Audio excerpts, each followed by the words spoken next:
இடையே காவிரி குறித்து 25 ஆண்டு கால போராட்டத்திற்கு பிறகு 1990 பாராளுமன்றத்தில் வாக்கெடுப்பு நடத்தி உச்ச நீதிமன்றத்திற்கு இணையான அதிகாரம் கொண்ட அமைப்பாக காவிரி நடுவர் மன்றம் சித்தகோஷ் முகர்ஜி தலைமையில் அமைக்கப்பட்டது. இது பாராளுமன்றத்தில் உச்ச நீதிமன்றத்திற்கு இணையான சம அதிகாரம் கொண்ட அமைப்பாக காவிரி நடுவர் மன்றம் அமைக்கப்பட்டது.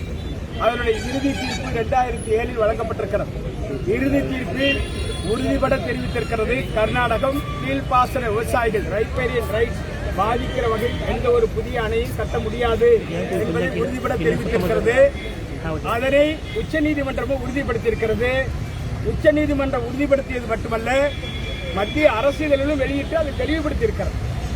இன்றைக்கு கர்நாடக அரசுக்கு 2018 மத்திய நீர்வள ஆணையம் மேகதாட்டு அணை கட்டுவதற்கான வரைவு திட்ட அறிக்கையை தயார் செய்வதற்கு அனுமதி கொடுத்தது. அது சட்டவிரோதமென தமிழ்நாடு அரசு உச்சநீதிமன்றத்தில் வழக்கு தொடர்ந்தது. 2025 நவம்பர் மாதம் அந்த வழக்கு தள்ளுபடி செய்யப்பட்டிருக்கிறது. மறுசீராய்வு மனு கோரப்பட்டது. அது கடந்த வாரம் தள்ளுபடி செய்யப்பட்டிருக்கிறது. இப்படி தமிழ்நாட்டிற்கு எதிரான பாராளுமன்ற ஜனநாயகத்தை குழி தோண்டி புதைக்கிற வகையில், உச்ச நீதிமன்ற தீர்ப்பையே கேள்விக்குறியாக்குகிற வகையில் மத்திய அரசியலில் வெளியிட்டு சட்ட நடவடிக்கைகளை மேற்கொண்டு வருகிற போது சட்டவிரோதமாக வரைவு திட்ட அறிக்கையை தயார் செய்து நான் கொடுக்க உள்ளதாகவும் விரைவில் பூமி பூஜை போட உள்ளதாகவும் கர்நாடக துணை முதலமைச்சர் DK சிவகுமார் அறிவிப்பது சட்டவிரோதம். நீதிமன்ற அவமதிப்பு வழக்கை தொடர வேண்டும். இது நடுவர் மன்றம் பாராளுமன்றத்தையே கேலிக்குத்தாக்கியிருக்கிறது. இன்றைக்கு கர்நாடக விவசாயிகள் மேகதாட்டுவில் அணை கட்டினால் கிருஷ்ணராஜசாகருக்கு கீழே 1000 அடி 1000 மீட்டர் கீழே பள்ளத்தாக்கு பகுதியில் அடர்ந்த வனப்பகுதியில் இருக்கிற மேகதாட்டுவில் அணை கட்டினால் கர்நாடக விவசாயம் அழிந்து போகும். எனவே ராசிமணலில் தமிழகம் அணை கட்ட அனுமதித்துக் கொள்ளணும்.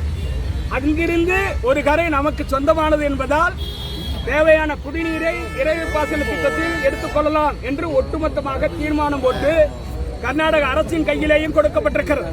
ஆனால் அரசியல் லாபம் கருதி காங்கிரஸ் கட்சியும் பாரதிய ஜனதா கட்சியும் கர்நாடகாவில் கூட்டு சேர்ந்து சட்டவிரோதமாக அணை கட்ட முயற்சி எடுப்பது வன்மையாக கண்டிக்கத்தக்கது.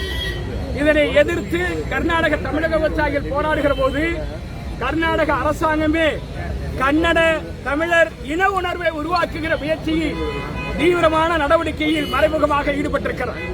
நான் பகிரங்கமாக குற்றம் சாட்டுகிறேன்.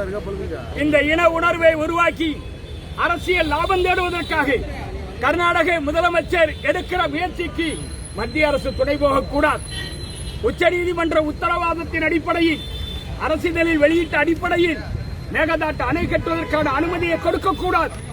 அப்படி அனுமதி கொடுத்து மேகதாட்டு அணை கட்டப்படுமையானால் தமிழ்நாடு சுடுகாடாக மாறி போய்விடும். தமிழ்நாட்டில் சென்னை உட்பட 11 மாநகராட்சியை உள்ளடக்கிய 32 மாவட்டங்களில் வாழக்கூடிய 5 கோடி மக்களுடைய குடிநீர் ஆதாரம் பறிபோகும். 25 லட்சம் ஏக்கர் விளைநிலம் பாலைவனமாக மாறும். விவசாயிகளும் விவசாய தொழிலாளர்களும் அகதிகளாக வெளியேறக்கூடிய பேராபத்து ஏற்பட்டிருக்கிறது. எனவே மேகதாட்டை தடுப்போம், கர்நாடகாவுக்குள் நுழைவோம் என்கிற கோஷத்தை முன்வைத்து மேகதாட்டு முற்றுகை என்கிற போராட்டத்தை இன்றைக்கு துவங்கியிருக்கிறோம். நாளை காலையில் ஓசூர் வழியாக ஜூஜுவாடி வழியாக மேகதாட்டு பகுதியை முற்றுகையிட செல்ல இருக்கிறோம். இந்த போராட்டத்தில் ஆயிரக்கணக்கான விவசாயிகள் பங்கேற்க இருக்கிறார்கள்.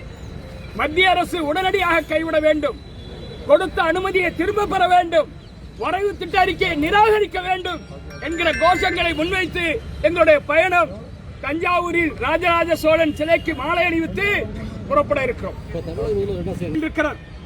தேசிய பசுமை தீர்ப்பாயத்தில் ஒரு வழக்கு போட்டிருக்கிறார்கள். அந்த வழக்கு இனி ஜூலை மாதம் தான் விசாரணைக்கு வர இருக்கிறது. 1 மாத காலம் விடுமுறை அறிவிக்கப்பட்டிருக்கிறது. ஏற்கனவே 2021 என் தலைமையில் ஒரு குழு மேகதாட்டு பகுதியை பார்வையிட்டு அங்கே கற்கள் அமைக்கப்பட்டதையும் சாலைகள் அமைக்கப்பட்டதையும் ஆதாரத்தோடு எடுத்துரைத்து செய்திகள் வெளிவந்ததை தானே முன்வந்து தென்னிந்திய பசுமை தீர்ப்பாயம் ஒரு வழக்கு 2021 ஜூன் மாதம் தொடர்ந்தது. அந்த வழக்கில் கர்நாடக அரசாங்கம் சுற்றுச்சூழலை பாதிக்கிற வகையில், வனவிலங்கு சரணாலயங்களை பாதிக்கிற வகையில், வனங்களை அழிக்கிற வகையில் மேகதாட்டு அணை கட்டுவதற்கு தடை விதிக்கிறோம் என்று தடை விதித்தது. அந்த தடை விதித்ததை நமது தேசிய பசுமை தீர்ப்பாயம் முடக்குவதற்கோ மேலாண்மை செய்வதற்கோ சட்டத்தில் இடமில்லை. ஆனால் உச்சநீதிமன்றத்தில் இருந்து ஒரு நீதிபதியை கொண்டு ஒரு குழு அமைத்து தேசிய பசுமை தீர்ப்பாயம் தென்னிந்திய பசுமை தீர்ப்பாயம் வழங்கிய தடை உத்தரவை ரத்து செய்தது. இது சட்டவிரோதமானது. அது குறித்து அன்றைக்கு ஆட்சியில் இருந்த திமுக வாய் திறக்க மறுத்துவிட்டது. திமுகவின் சார்பில் அமைக்கப்பட்டிருந்த வழக்கறிஞர்கள் குழு அந்த தேசிய பசுமை தீர்ப்பாய வழக்கு விசாரணையில் கூட இவர்கள் அனுமதிக்கவில்லை. அதனை மூடி மறைத்தது திமுக அரசு. அதனுடைய விளைவுதான் இன்றைக்கு வரைவு திட்ட அறிக்கையை பெற்று மேகதாட்டு அணையை சட்டவிரோதமாக கட்டுவதற்கு கர்நாடக துணை முதலமைச்சர் பூஜை போடுகிற நிலையை உருவாக்கியவர் முன்னாள் முதலமைச்சர் மு.க. ஸ்டாலின் என்பதை வன்மையாக கண்டிக்க கடமைப்பட்டிருக்கிறேன். 5 ஆண்டு காலமாக அவர் காவிரி குறித்து வாய் திறக்காததால், மேகதாட்டு குறித்து மறுப்பு தெரிவிக்காததால் இன்றைக்கு ஒட்டுமொத்த தமிழக விவசாயிகளும் கர்நாடகாவுக்கு எதிராக போராட வேண்டிய நெருக்கடியை ஏற்படுத்தி சென்றிருக்கிறார். எனவே இன்றைக்கு புதிய ஆட்சி, விஜய் தலைமையில் அறிந்திருக்கிற ஆட்சி உடனடியாக அவசரகால நீதிமன்றத்தில் உச்சநீதிமன்றத்தில் வழக்கு தொடர வேண்டும். காவிரி நடுவர்மன்ற இறுதி தீர்ப்பை முன்வைக்க வேண்டும். அதனை ஆதாரத்தோடு எடுத்துரைத்து இந்த வரைவு திட்ட அறிக்கையை நிராகரிக்க செய்ய வேண்டும். தேசிய பசுமை தீர்ப்பாய வழக்கு விரைவுபடுத்த வேண்டும். சட்டவிரோதமாக அணை கட்ட விஜய் அரசு அனுமதிக்க கூடாது என்பதை நாங்கள் வலியுறுத்துகிறோம்.